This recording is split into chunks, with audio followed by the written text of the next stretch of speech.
big headline this morning from our friend Adrian Wojnarowski. The Los Angeles Lakers are targeting UConn coach Dan Hurley to become the franchise's next head coach and are, according to Woj, preparing a massive long-term contract offer to bring the back-to-back national champion to the NBA. Norlander, I'll hand it over to you. Thoughts when you wake up and see that this morning? Yeah, it's well, let me listen outside. Hold on, the streets of Connecticut here. It's quiet. It's quiet out there, GP. For now. The folks might be in some mourning right now, or they're prepping for doomsday here in the Nutmeg State. Okay, so how about this? So I saw the headline, and honestly, we both know that Woj has a relationship with the Hurleys. He wrote a book about his father, and so part of this from the reporting end of it, I don't know this to be fact, but this is my own speculation. I almost wonder, does this report get out there without any kind of clearance on the Hurley family side? Keep in mind, Dan Hurley is also in the midst, or has been in the midst, of restructuring a contract with UConn as all this is going down. It's a biggie. It makes sense after the fact, but there hadn't been any noise about the Hurley stuff to the Lakers that I had heard. Although, according to Woj's report, this had kind of been privately their target for a bit, and then the discussions in the past 48 hours began to ramp up there. It's intriguing. At this hour, as we record this podcast, I'm not convinced he will go if he is offered. Again, the framing of the report is that the Lakers are rallying to prepare to offer Dan Hurley a massive contract, many years, a lot of money, to get him to leave UConn. The reporting at this hour is not that he is set to leave UConn to take the Lakers job. Those are two very different things. That status could change later on today, but that's not where we're at in terms of Woj's reporting at this hour. On the UConn front, all is very, very quiet, which only indicates that this is extremely true at this moment. And in terms of the fallout with UConn, we can get to that either later in the show or, hell, maybe tomorrow, whenever we need to update this story. Big picture, is it worth it for Dan Hurley to do this? I want your thoughts and opinion, GP, because the two most recent coaches to win back-to-back national championships in men's Division I college basketball are Billy Donovan and Mike Krzyzewski. Billy Donovan was convinced eventually to go and coach in the NBA, and since he's done that, it's been good. Hasn't been great for sure. Hasn't been terrible. It's been good. Mike Krzyzewski, coincidentally enough, 20 years ago this year, turned down the Lakers job when he got really close to the finish line, but ultimately couldn't stomach leaving Duke and being a college coach and chasing all of that stuff. And lo and behold, Krzyzewski went on to win 2 more national championships and is arguably the best coach in the history of the sport. It only makes sense for Hurley to be courted like this. He never, ever seriously considered the Kentucky job, but it is the Lakers, and it is a little bit different. And this does harken back, and I said this on HQ just a few moments ago. I remember talking to Brad Stevens shortly after he took the Celtics job back in 2013. And I am paraphrasing after the fact, and he basically said, it would have been hard for me to ever leave Butler for another college job, but it's the Boston Celtics and you have to listen. And this is the Los Angeles Lakers and you have to listen. I have many other thoughts, but I'm not going to monologue here. I want your thoughts on the prospect of this happening and how surprised you are that the Lakers, after a lot of buzz and noise about JJ Redick being the front runner and other reports there, where you land on this whole story on this Thursday morning, GP. Well, and by the way, great to be back with you. It's been a minute since we podcast. I know we've had trouble connecting in recent weeks, but we're here now. Good to see you. That's the other part of this is there's like a media story happening here as well, because Shams was the one that was out in front with the JJ Redick stuff. And Woj, I think for the most part, stayed away from that. Yeah. And then he drops this. And there's these little subtle lines in the story that what. Hold on. Not only drops it, Woj dropped like a 1,400-word newser. Yes. This was not, hey, I got to file this real quick. Here's 3 paragraphs. Let's get it up. This thing could have been the postscript to the premiere of St. Anthony's. I couldn't help but notice that as well. Yeah, he'd been working on this for a couple of days. I would assume, I want to be clear, like Woj and I are friends, close, but I have not talked to him about this. So I don't want to imply that, like, I know when I say things like he's been working on this for a couple of days, I don't want to imply that I know that. But yes, it was a very lengthy, detailed well-reported news story. And there's these little subtle things in there, like Reddick has always been at the that is exactly what it appears to be. So that's interesting. Undeniably, there's truth to this. As you noted, Woj has a long and great relationship with the entire Hurley family. The dynamics of that are interesting because, as you know, sometimes it's really great to be close to somebody who is the centerpiece of a news story because, like, that's your guy. On the other hand, in times like these, it can be complicated because it's like, hey, not yet. They're constantly telling you not yet. Don't get it out there yet. Let me. And then it's like you think somebody else is going to get it. You don't want to get scooped on it. Like those are, I guarantee you, those are conversations. So as for what will Dan do, I don't know. I can understand anything. I hate to sound like a broken record, but I feel it's important to say this all the time. At one point in my career when I was younger, used to think I could analyze any situation and tell you exactly what this person should do. This coach should stay or go. This player should stay or go. I know what's best for everybody. As you get older and you start making your own career decisions and life decisions, you realize that what matters to you doesn't matter to other people and vice versa. And projecting your values or desires onto other people is often just a huge waste of time. I've made career choices that wouldn't line up with what other people would do, and others have done the same, and that's the way life works. So I'm not here to judge Dan Hurley in either direction or insist I know what he should do, but I can understand why he would be interested in this. And I do think if I were him, buddy, it would be a hard thing to turn down. He just won back-to-back national championships. He's obviously amazing. The landscape of college basketball and college athletics is obviously changing. He's made it clear on social media he's not a big fan of the transfer portal. We just had a big development in college athletics where the SEC and the Big Ten and the ACC and the Big 12 are going to start having a lot more money to throw at NIL than schools in leagues without major college football. It doesn't mean it's impossible for UConn to stay at the tip top of the sport, but without big time football and the money that comes with that, it can be challenging, right? So you contrast all that with it's the Los Angeles Lakers, it's Southern California. I'll take the reporting as it stated, a long-term and massive contract and commitment. So then you go, all right, let's play it out both ways. If it goes well, what happens? If it goes well, you're like the two-time national championship coach who's now running the Lakers, and now that's going well. You're the biggest thing in coaching, perhaps, at any level of the sport. So that's obvious. That's great. You're living in Southern California. You're coaching the Lakers. This is amazing, given where you were just a few years ago. It's amazing, regardless of the context. If it doesn't go well, what happens? You get fired in a few years. You take all of that money that is guaranteed, and you take best college job available wherever that is at the time, just like Rick Pitino once did, just like John Calipari once did. So, listen, Andrea, his wife, is going to have to be a part of this conversation. This is a family decision. That's putting it lightly, by the way. Right. So let's loop in Andrea at some point. Andrea, come on in the living room. Let's talk about. I mean, you ready for this? It could be as simple as Dan Hurley says, "It's my dream to coach in the NBA, and my God, it's the NBA's all-time scoring leader, and it's the Los Angeles Lakers." And Andrea just says, "Life is good. Let's not mess with it." All right. Now we're in a situation. I mean, I turned down a job one time a long time ago that I would have never turned down, except for it was not the right time for me and my family. It was the Lakers in 2004. People don't realize that. It was Krzyzewski was one. Yeah. He turned it down. GP was next, and then they went the way they went. Yeah, people don't realize that.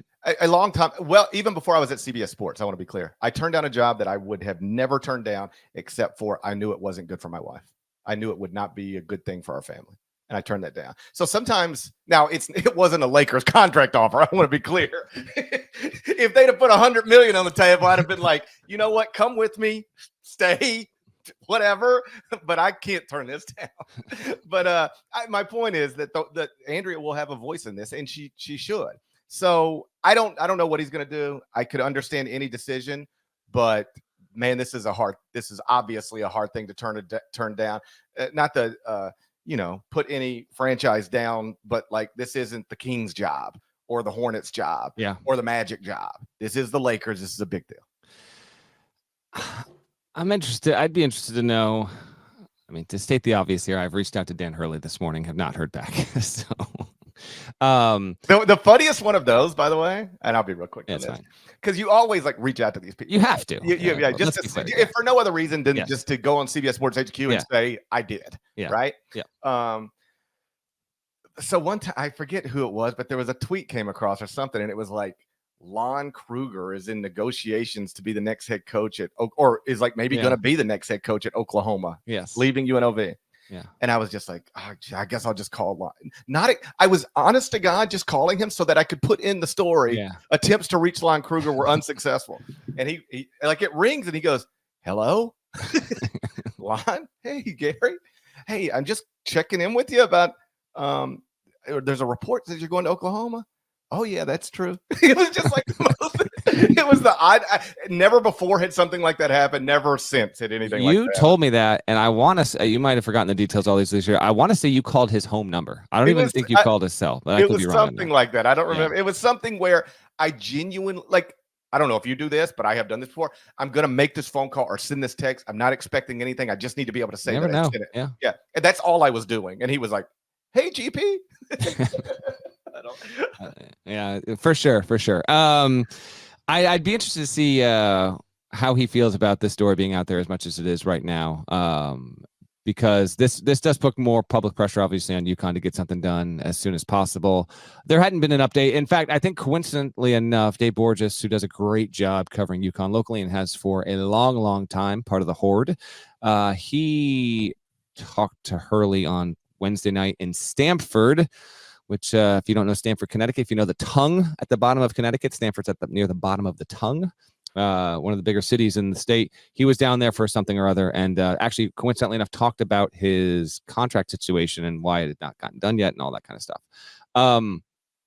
There's a lot of things here. I've seen John Beeline now mention the chat, I think, a couple of times. Yes, he is the most recent instance of He's the most recent instance of a high major college coach going to the NBA, unless I'm blanking early here on a Thursday morning, GP. And that's you want the worst case scenario. It's that.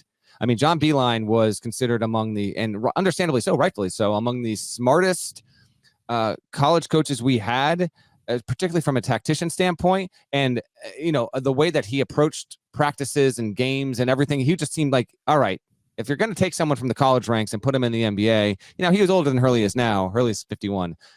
You thought it might work. It went to the Cavs. It was a complete disaster, and it just imploded in practically no time. So if you want the worst case scenario, GP laid it out before. It's more that, like, you go to the Lakers, it doesn't work whatsoever. You're nowhere near competitive in making the playoffs, and then you've soiled a little bit of your coaching reputation by doing it, but you might want to take the chance there, regardless. And let me just inject real quick, and then I'll turn it back. Yeah. I hear what you're saying, but the history of college coaches going to the NBA is that even if you fail in the NBA, it does not impact your reputation as a college coach at all. You come back. I'd say that's fair. Yes. Like Rick Pitino, it didn't matter. John Calipari, it didn't matter. It's weird. If you fail at the collegiate level, you have a hard time getting a job at the collegiate level, like the one you just failed at. But you can fail in the NBA and get a bigger job than you've ever had. Yeah, no doubt. A lot of thoughts off of this stuff. One, we've already had more coach. Like, if we do have Hurley leave, it would be the nice 69th coaching change in men's Division I this cycle. That we're already at a record. We have never had this many coaching changes in 1 year. In fact, because of the size of Division I college basketball, I think this is the most coaching turnover we've ever had in 1 year in the history of American sports. Hurley leaving would really just, I mean, come on now. It's already been a profound cycle of turnover this year and really over the past 3 years when you look at the amount of coaches at big-time programs, notable coaches, Hall of Famers, and even shy of that, really, really well-known, accomplished coaches. The sport has never undergone so much coaching change in a 3-year period, let alone this year. This would really just further emphasize the impact and the changes in the game and how they are affecting who is running these programs. And Hurley, if he does opt to leave for the Lakers job, would be the latest and one of the greatest. It wouldn't be the greatest. Mike Krzyzewski retaring, Roy Williams retiring. Those are the greatest ones in that realm there. But there's a lot to consider. This is one of many parts. Like Alex Karaban opting to come back is not an insignificant thing. If Alex Karaban knew that Dan Hurley was going to go and coach the NBA, guess what? Alex Karaban would also be off to the NBA. Dan Hurley staying and being the coach there and going for 3 titles in a row was a significant part of Karaban, because I'll repeat what I said on a recent show.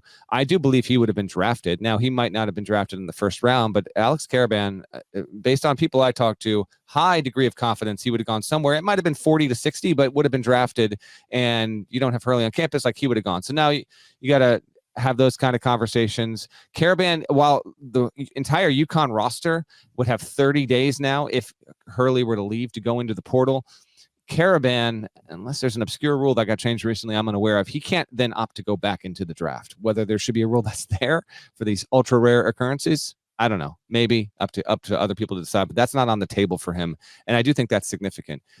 There's been some stuff out there about LeBron James and him crediting Hurley's offense and all that kind of stuff. And look, he's already been endorsing Hurley, unwittingly earlier this year. And there's something to that. I'll also point out, as I did on HQ, that it's as much Hurley's offense as it is Luke Murray's. And the two of them really combined last off season to overhaul and run what was one of the most dynamic, and frankly, it was the most unstoppable team. And then the offense within that in the sport. I can't help but wonder if Hurley leaving also would mean that he'd take Luke with him, because why wouldn't you in that point? Kamani Young, would he be the one that then slides in to be the interim head coach, the full-time head coach? You want to keep this roster together? You're going to have to promote from within, but would you still lose players? I mean, probably. Would you go on the open market? These are things that are kind of lingering and wondering out there from a public standpoint, but make no mistake about it. Like in the halls of UConn right now, and with that athletic director, Dave Benedict, he's going to need to decide before even knowing if Dan Hurley is going to leave to take the Lakers job. Am I promoting Kamani? Or am I going to have to go and see like who would take this job, and how do I keep this thing going? Because UConn is operating as the best program in the sport. And I do think that Hurley talking about, like, it has been in practically every bit of media availability Hurley has had since he stepped onto the platform on the court in Glendale, Arizona, about winning 3 in a row and going for the three-peat. He was on, I mean, he's been on, as you and I have talked, like, he's been not shy about being on social media with a lot of stuff. He was on it as recently as yesterday with a lot of this stuff. So there's a lot there. He's from the Northeast. This is a drastic life change, which isn't to say it can't happen or won't happen. But if you told me that Hurley wanted to go, decided to go, but his wife was like, not doing it, then it wouldn't happen. I'd believe you the whole way. And he wouldn't like run from that either. Like, and it's completely understandable. And many more coaching decisions get made for things like that than people might realize there. But this is a fascinating one, and it has big impact on the sport next season, by the way, because let's say you take Hurley off of UConn and everyone else magically stays, which won't happen. But even with that, I mean, they're not going to be considered to be a title contender, even with the same roster. That's how valuable Hurley is. And oh, by the way, to speak the obvious, like, he is a big face of the sport, ambassador for the sport, is now the best coach in the sport right there, along the likes of, say, a Bill Self. And I don't know if it's as easy, Parrish, as saying, well, his reputation in college will be the same no matter what. That's true, but he's ultra competitive, and knowing Hurley and how he operates, like, he might want to take on the challenge, but it won't sit well with him if he fails. Like, it'll drive him mad. And also he's going to have to, I mean, this is one of the biggest things here. He can't run the Lakers the same way he has run UConn. Like, he will for the NBA, it would be a great thing in that you'd have a coach who is more demonstrative than the other 29 combined. Right. Like, some of that will have to change. And the way that, like, he runs a program and who he is and how he runs a practice and how he powers over a program, the dynamic flips. Can he do that? Does he want to do it? How can he adjust? How long will it take to adjust? Fascinating development here. I don't know what he's going to do. I'm not going to sit here and predict on the pod, by the way, he's going to do one thing or the other. This feels 50-50, but it doesn't seem like an automatic to me that he will go if offered. And if he does go if offered, I think it will be a grueling decision because he is in the perfect place at the perfect time at the best moment of his life professionally right now. And I know it means a ton to him to try and at least win 3 in a row, as tough and unlikely as that might be. I actually think this is the type of decision that no matter what you do, you wonder forever if you did the right thing. There's something to that. It's so tough. I mean, you dream of being in this position, and then it is agonizing if you're in this position because, I mean, man, it's just you're either changing your life dramatically or passing up on an amazing opportunity. There's no in between. And so I'm with you. It's not clear cut to me what he should do. It's not clear cut to me what I would do if I were him. It's not clear to me the role Andrea will play in it, but she will play one, and she should. As for what UConn should do if Dan does leave, I would strongly look at promoting from within. Like that program has been running like the best program in America. And though Dan is the face of it and the biggest part of it, it would be silly. I think even Dan would agree with this to not acknowledge that Kamani and Luke, at the very least, have played a big role in this. And I've known both those guys. I like both of those guys. They're both going to be Division I head coaches someday, sooner rather than later. I can't tell you who the administration would think is better equipped to run that program. But if I thought either one of those guys was the next guy, that's what I would try to do. But if I didn't believe in either one of them, then I wouldn't. But if I would not. Ohio State just hired a first-time head coach. You can do it at UConn too, particularly with what those guys have helped Dan accomplish. I want to circle back to what Dan would look like in the NBA, because you're exactly right. He's a brilliant basketball mind and an amazing basketball coach. That's inarguable. I think this is also inarguable. You cannot approach the job and do the job the way that he's been doing the job at UConn. It's just, walking onto the court in the middle of a championship game to kind of stare down Zach Edey. Oh no, and he literally pushed Cam Spencer. Okay, you're not you're not gonna be able to walk on the court and stare down Nikola Jokic, because then Jokic's brothers are coming out of the crowd and you got a whole problem, right? Yeah. So Dan is smart enough to know that. Just like I promise you, if John Calipari had ever gone back to the NBA, he would not have coached the same way that he subsequently coached at Memphis and Kentucky, or that he previously coached like at UMass or with the Nets. He knows that his in-your-face yelling demeanor did not work, but he didn't know it in advance. Dan's smart enough to know that going into it. The question becomes, even if you know it, is that enough? I mean, we all have these things, and maybe we all don't, but I know I do. There are things I remind myself of every day. I go, hey, no matter what happens today, not getting mad about this little thing. It's not that big of a deal. And you just got to let it roll off, and it's not that big of a deal. Life's good. And you got a tea time, and don't, your kids are healthy, and be appreciative, and don't get caught up on this little stuff. And 20 minutes later, I'm wanting to punch my desk. All right. I can't help it. And then that moment passes. It passes quickly, but I still, in the moment, I get frustrated, and I can't, even if I know, I could tell myself 20 times, do not get frustrated by this. But when it happens, I get frustrated. Sometimes being smart enough to know how you need to react isn't even enough, because you just can't help it in those moments. I'm not speaking to Dan on that. I know, and I'm not telling secrets because he's talked about this open. He's worked on himself a lot. I wrote a big story on it when his final year at Rhode Island. That was 6-7 years ago on that. And he has changed. He has progressed some, but it's not all. He is who he is. And he is who he is, right? And so you can say, I know I can't do A, B, and C, but when you're in those moments, can you stop yourself from doing A, B, and C? Sometimes I'm not strong enough to do it. I don't want to speak for Dan, but that's a part of this as well. It is. Would have to expect that Hurley has a very good relationship, a close relationship with Billy Donovan. So multiple conversations. If you told me that Hurley was waking Billy up at 6:15 in the morning, by the way, to talk it out, I'd believe you the whole way there.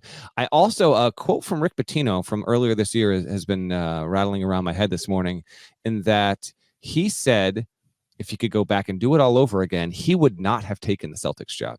He would have stayed at Kentucky. He has regrets about doing it. Now you live it, you know it after the fact, but like, no, but that is also, there's a thing with that. And Hurley and Pitino obviously know each other. And Hurley is not going to simply enclose himself only with his family and his staff and make that decision, and his AD and make that. That's not what's going to happen. He has a number of people that he knows across basketball, and Billy is one of them. He will seek the heaviest counsel from, obviously his brother as well. And if you told me you talked to Pitino, amongst plenty of others, there'd be something with that as well. And for Pitino to have said, I wish I just had never left Kentucky and never taken the Celtics job. Now, has it affected Rick Pitino's legacy as a college basketball coach? I would argue yes, actually. Because if he didn't, I think there was while you might still consider him to be like the greatest college that's not universally accepted. Sure. Like Pitino is not, he is not on the level of Wooden, Mick Cronin, or Mike Krzyzewski right now. He's not there. However, had he not left for the Celtics and either stayed at Kentucky forever or stayed at Kentucky till its course ran out and then he went and took another job, it wouldn't have been Louisville, you wouldn't think in that, but whatever, and had kind of done a lot of the same. There is actually a scenario where he would be considered the greatest coach of all time, in my opinion, had he won 5 or 6 national championships. It didn't happen that way. And so as Hurley seeks counsel, I can't help but wonder on all that stuff. And also, talking to Jim Calhoun, Hurley's actually in the position, which is wild to think about. And I don't hear this talked about a lot because maybe he's still so early into his UConn tenure. Jim Calhoun is the greatest coach in the history of the University of Connecticut, men's basketball, obviously. On the women's side, Gino Auriemma, coincidentally, and Hurley and Auriemma share the same agent, so he's been busy as of late. He just signed a new 5-year contract there. Hurley has the opportunity, if he stays, to really, he's already an all-time great, don't get me wrong, but to like get on Calhoun's level, he's got to win another one to equal him in national titles there. So it's an intriguing decision that sits ahead of him there, because he right now he's operating like the best. He's going to the Hall of Fame regardless, no matter what. He's won back-to-back national championships. Dan Hurley will ultimately be inducted into the Naismith Memorial Basketball Hall of Fame, but let's see what he decides to do. If he leaves, obviously it's just massive ripple effects for college basketball next season, and kind of also big picture, and would get us one more closer to 70 coaching changes this season, which is already a huge number. Let me add this, then we'll move on.